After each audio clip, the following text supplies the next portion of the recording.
È stata definita la migliore d'Italia, la pasticceria del carcere di Padova. È stato realizzato un panettone fuori stagione, dunque un panettone certamente speciale. Sentiamo adesso qualcuno che ha partecipato proprio a questa iniziativa. Adesso ottobre mi sposo con la mia fidanzata.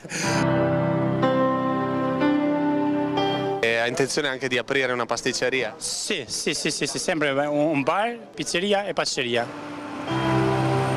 Il racconto della speranza, del coraggio, le parole di un ragazzo kosovaro di origini che dopo aver sbagliato ed essere stato in carcere per 7 anni ha deciso di cambiare. Un percorso che come lui hanno fatto anche altre persone, detenuti. Grazie alla cooperativa Giotto hanno imparato a cucinare e a preparare questi manicaretti dolci e salati. Un lavoro per il futuro e per festeggiare l'evento anche un panettone fuori stagione. E ora questi ragazzi sono stati premiati anche come miglior pasticceria d'Italia dal sito gastronauta.it. Il taglio del dolce dalla ricetta speciale appena fuori dai mulini di Agugiaro e Figna, partner dell'iniziativa. Ha voglia di cambiare vita? Già da quando ho iniziato a lavorare, perché mai ho lavorato nella mia vita, adesso sto lavorando un bel mestiere, mi piace anche e vorrei continuare a trovarmi un posto di lavoro nel mio ambiente di cui sto lavorando adesso.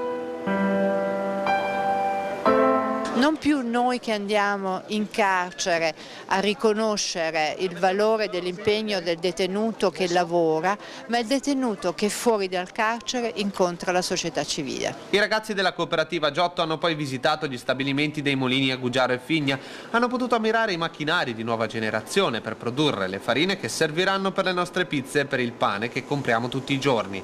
Ecco le suggestive immagini all'interno. Con queste soluzioni la possibilità che una persona torni a delinquere è molto più bassa. È stato dimostrato in studi, ricerche, in statistiche. Ma è un sistema Italia, col sistema delle imprese sociali, delle cooperazioni sociali, dell'inserimento lavorativo a cui il mondo intero oggi sta guardando. I detenuti della cooperativa Giotto vedono il futuro di fronte a loro. Alcuni dovranno scontare ancora qualche anno all'interno del carcere, ma vedono all'orizzonte la luce della speranza, la luce della libertà.